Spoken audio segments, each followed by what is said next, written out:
Joe Kent is here. He's a retired Green Beret combat veteran, a Gold Star husband, and a candidate for Congress in Washington's 3rd Congressional District. Sir, great to have you with us. Thank you very much.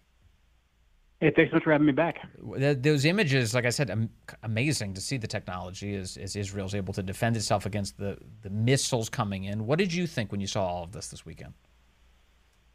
You know, it's fortunate that we have the technology to defend against such a barrage. I think it's easy to dismiss just how dangerous this is because hundreds of pounds of explosives were essentially sent hurtling over the heads of Israelis. Luckily, thankfully, it was all intercepted. But look, this is all tragically preventable. I mean, Joe Biden gave Iran the money and basically the green light to conduct these attacks, to fund and to direct the attacks of October 7th. So everything that we've seen, you know, in the Middle East since October 7th has been because Biden is funding not just the Iranians, but he's funding pretty much every side of this.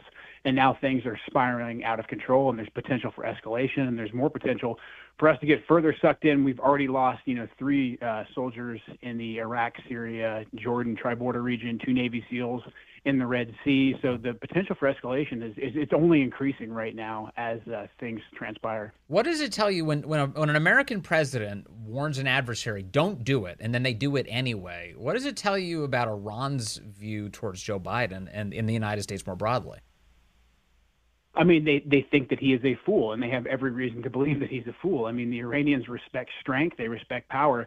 That's why under President Trump, they tested him. They found his limits that resulted in the killing of Qasem Soleimani and then the establishment of the Abraham Accords. And so the Iranians were contained. Biden comes in and he shows weakness by giving them billions of dollars, and they're going to play him for the fool that he is.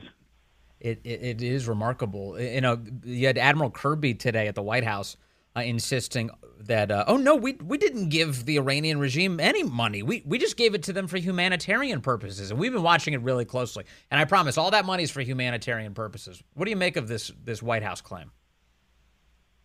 It's laughable. I mean, Kirby himself can barely say it with a straight face because even he knows that it's just completely untrue. There's no way for us to track those billions once Iran gets their hands on them. And look, every piece of data that we have on this Iranian government says that when they get access to funds, they fund and enable their proxies to attack America, to attack the West, and to attack Israel. So Kirby's lying through his teeth, and he knows it. It's really awful to see. And again, he's smart enough to know. You're totally right about that, and he's lying. What about the energy component to all of this? The Biden administration has eased up enough on Iranian sanctions that they're sending a ton of oil outside of their country, to include 90% of it to China.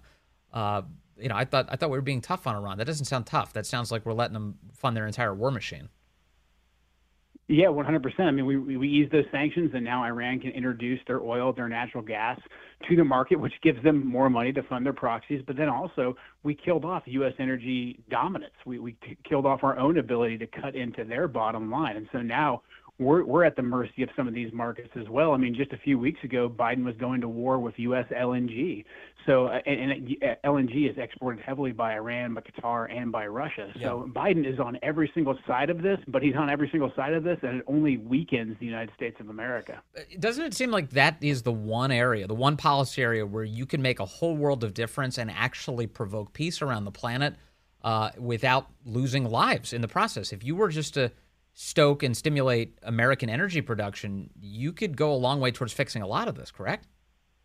Most certainly. I mean, look, President Trump deserves a lot of credit for his foreign policy, but people usually say, well, that's because Trump was so strong and somewhat unpredictable. Yeah. But Trump understood that if we were exporting energy, that we were not only lowering the price for the American people, and that was a net positive for the working class here in America, but also we are cutting into the bottom lines of the world's worst actors, whether it was Putin, Iran, or it made it so we weren't at the mercy of OPEC. And now we're seeing the exact opposite of that. And at the end of the day, the worst actors, China and Russia and Iran, they're the ones that benefit from us killing off our own natural energy production capabilities. Well, speaking of bad actors, we also have bad actors here in the United States of America. Very extremist views that have been on display of late when it comes to animosity towards both Israel and the United States.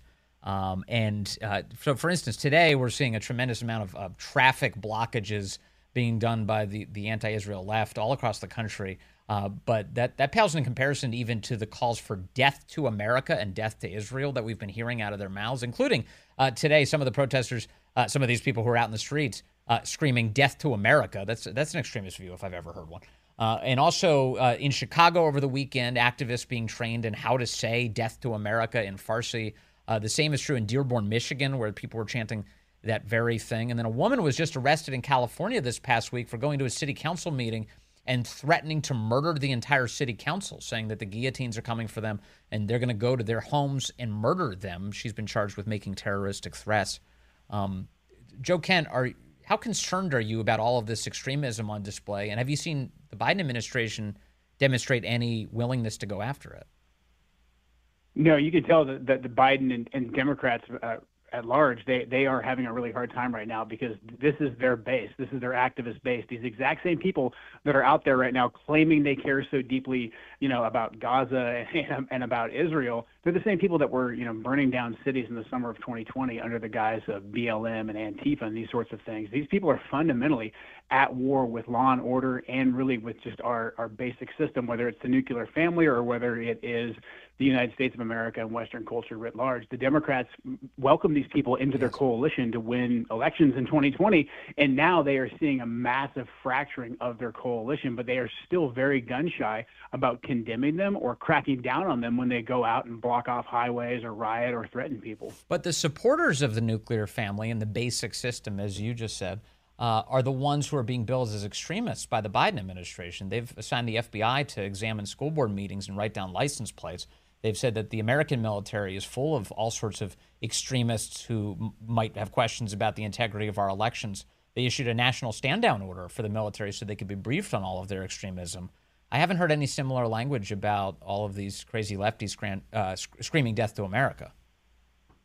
No, none whatsoever. And like you said, the entire system controlled by the Biden regime from the FBI on down, it's designed to go after patriotic Americans. And we've just seen that time and time again, a weaponized legal system. We've seen the extremist stand downs. The FBI is targeting parents that have the audacity to show up at school board meetings.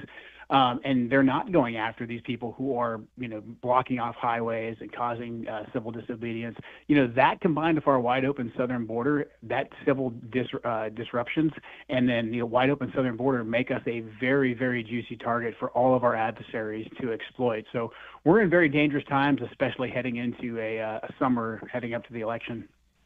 That's for sure. So Congress is still completely out of control. Last week was another example of that. Joe Kent, as they were debating whether or not they would continue spying on American citizens without a warrant. I can't believe this is even a debate, yet it is here in Washington. Should you prevail in this congressional run that you're undertaking, what kind of legislative priorities would you have?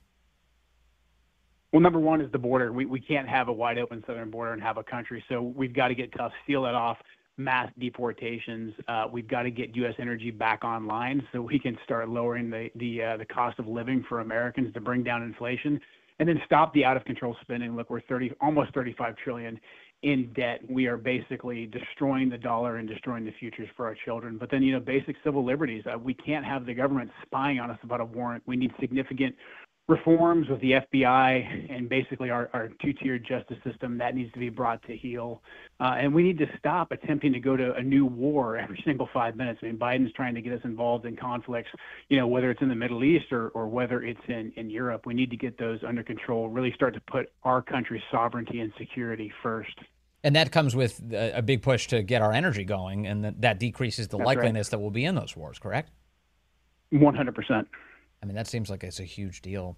Lastly, on this issue of spying on American citizens without a warrant, of course, it made its way through Congress with in no small part because Speaker Mike Johnson voted for it as a tie-breaking vote. He's obviously trying to tie himself very close to President Trump right now. He went to Mar-a-Lago on Friday to argue for election integrity, which is a perfectly decent thing to do, but I think he's got some ulterior motives. He's trying to keep the base close.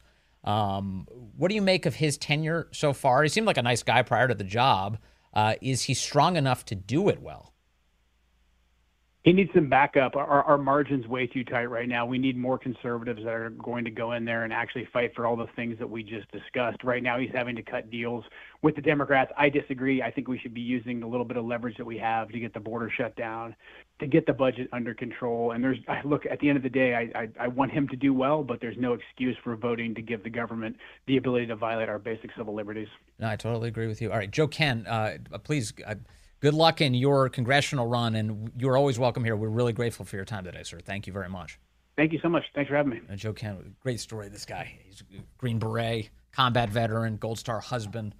He's dealt with it all, and a candidate now for Congress in Washington State in their 3rd district, and he's just been a great voice on all of this.